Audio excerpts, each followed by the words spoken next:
여러분 안녕하십니까? 지혜와 경험을 공유하는 손앵커의 더 책방에 오신 것을 환영합니다. 저는 손지혜입니다. 다른 사람들은 어떤 책, 무슨 책을 읽을까 하는 궁금증과 호기심에서 출발한 손앵커의 더 책방, 추천한 지인과 작가의 지혜와 경험을 공유합니다. 오늘은 대전 충남지방 중소벤처기업청의 유한철 청장께서 추천해 주신 서울대학교 이정동 교수의 축적의 길 마지막 시간입니다. 대전 충남지방 중소벤처기업청은 지역의 중소기업 그리고 소상공인과 현장 소통하며 그들의 애로사항을 해결하고 지역 중소기업, 소상공인을 지원, 육성하고 있습니다. 유한철 청장님은 항상 기업들의 어려움에 귀를 기울여 주시고 함께해 주셔서 개인적으로도 참 감사합니다. 이 축적의 길, 이제 5부 시간인데요. 이 책의 요약을 다시 한번 요약해서 말씀을 드린다면, 오랜 시간 거듭된 시행착오 경험들로부터 고수가 나오고, 또 그 시행착오 경험들의 축적들로부터 개념 설계가 만들어지고, 스케일업 역량이 강화되고, 이것으로부터 글로벌 기업들이 만들어진다는 겁니다. 꼭 기업뿐만이 아니라, 개인에게 있어서도 그 직업의 고수가 되는 길은 같겠죠. 자, 오늘은 우리가 아는 Made in China는 더 이상 없다라는 내용을 전해드립니다. 중국에 대해서 어떻게 생각하십니까? 세계의 생산 공장, 카피의 왕국, 혹은 저렴한 저가의 대량 생산? 그러나 이젠 중국에 대해 다시 생각해 봐야 한다고 저자는 얘기를 하고 있습니다. 우리가 알고 있는 글로벌 기업들도 사실은 상당히 많죠. 중국 기업들이. 중국에 대한 우리의 착각, 중국은 우리의 생산 공장이다. 중국발 개념 설계의 비밀은 공간의 힘으로 시행착오를 빠르게 축적하면서 개념 설계 역량을 기르는 데 필요한 시간을 압축하는 데 있다는 것입니다. 중국은 단순한 생산 공장의 의미를 넘어서고 있다는 겁니다. Made in China라는 표시 때문에 겪었던 차이나 디스카운트가 사라질 때가 머지 않았다. 이렇게 얘기를 해요.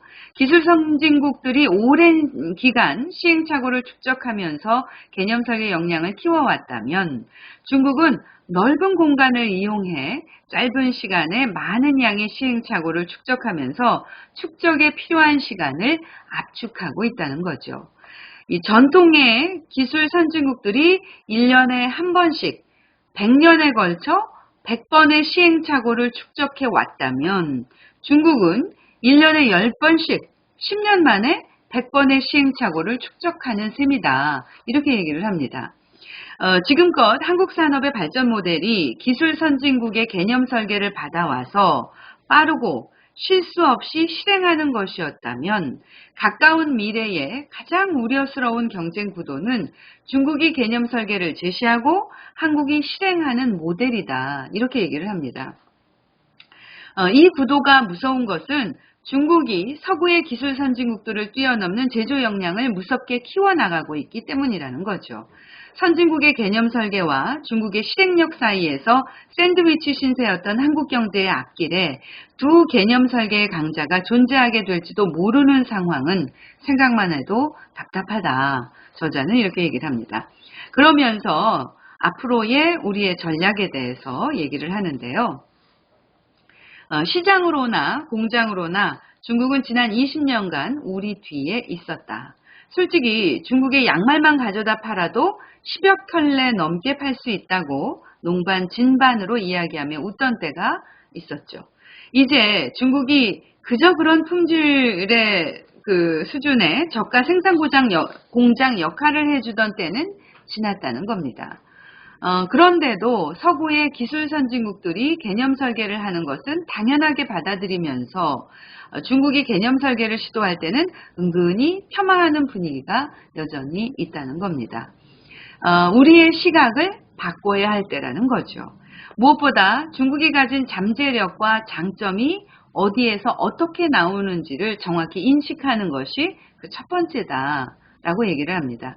규모의 의미를 재해석해야 한다는 것이죠. 거대한 시장, 값싼 공장으로서의 중국이 아니라 혁신적 개념 설계를 시도할 수 있는 크고 기름진 축적의 모판을 가진 중국의 잠재력을 읽어내야 한다는 겁니다. 그래야 중국 기업, 중국 산업, 그리고 중국의 산업 정책에 대한 우리의 나름의 대응 전략을 제대로 만들 수 있다는 것이죠. 편견 없이 중국의 전문가를 영입하고 축적된 경험을 배우고 연결하고 같이 부대끼면서 실험하는 자세로 가야 한다고 얘기를 하고 있습니다. 자, 이렇게 해서 이정동 교수의 도전적 시행착오를 축적하는 5가지 전략과 4개의 열쇠, 메이드 인 코리아의 새로운 도전, 축적의 길을 소개해 드렸습니다.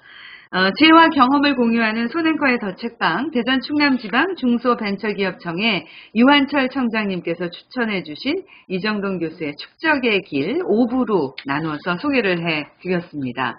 그래서 그동안 1부는 글로벌 챔피언 기업의 힘은 개념 설계에서 나온다.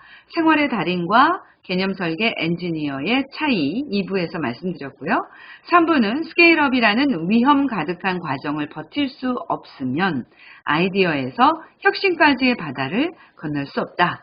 4부 혁신은 묵은 별빛이다. 선진국은 하루아침에 탄생하지 않는다에 대해서 전해드렸고요. 5부 우리가 아는 메이드 인 차이나는 더 이상 없다 였습니다.